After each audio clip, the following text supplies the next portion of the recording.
Svetnikom na ti. Svetnikom na ti. Razmišljanje Gregorja Čušina. Ljubi moj sveti Pascal Bailon. Človek, ki se rodi na binkoštni dan in potem čez dobrih 50 let na binkoštni dan tudi umre, ne more živeti drugače kot binkoštno, poln svetega duha torej.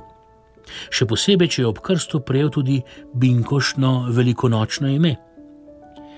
In pričakovali bi, da je življenje takega človeka razgibano, imenu primerno in duhu, ki kot veter veje, kjer hoče in njegov glas slišiš, pa ne veš, od kod prihaja in kam gre.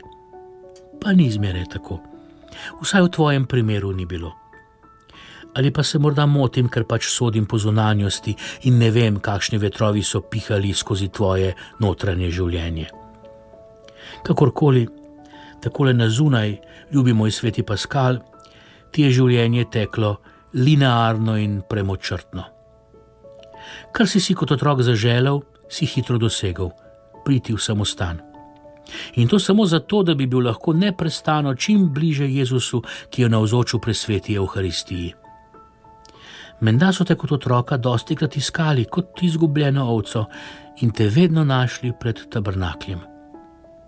Kljub temu pa si se izkazal kot dober pastir in nisi nikoli izgubil ene same ovce in so ti svoje črede zaupali še sosedje. Zato me čudi, da si zavrnil ponujeno možnost, da bi postal duhovnik, dobri pastir. Se bi tako Jezusov postal še korak bliže, ko bi ga lahko v moči svetega duha s svojimi besedami priklical v hostijo in ga v tej hostiji s svojimi rokami tudi držal, razlamljal, delil, pa se nisi čutil vrednega.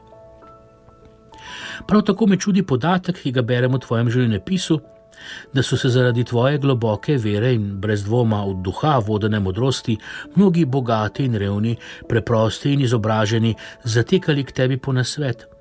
Ti pa, da si pogovore z njimi opravil kar se le da na kratko, se ti je mudilo k molitvi in ti je bilo žal vsakega trenutka, ki ga nisi prebil pred Najsvetejšim. Priznam, da je to rahlo skregano z logiko, h kateri se v svojem življenju nagibam, da je vsak trenutek posvečen bližnjemu, posvečen istočasno tudi Bogu, ter da je dejanje ljubezni pomembnejše od molitve, oziroma da je stvarna in dejavna ljubezen najvišja oblika molitve, ki jo Bog, ki je ljubezen, bolj ceni. Morda bi kdo rekel, da v tej logiki stojiva vsak na svojem bregu in na videz brez dvoma tako izgleda, a bregova vendarle povezuje reka, ki teče med njima. In tudi midva si ne moreva biti nasprotna, če sva eno v Bogu, ki je Bog ljubezni. Prej bi rekel, da gre za pihljanje binkoštnega vetra, ki veje, kjer hoče, in enemu piha z leve, drugemu z desne, enemu navznoter in drugemu navzven. Ljubi moj sveti Pascal Bailon, obilo žegna za tvoj god, pa nam ga vrni, zdaj, ko si Bogu blizu, kot si mu le lahko, in ga izli na nas.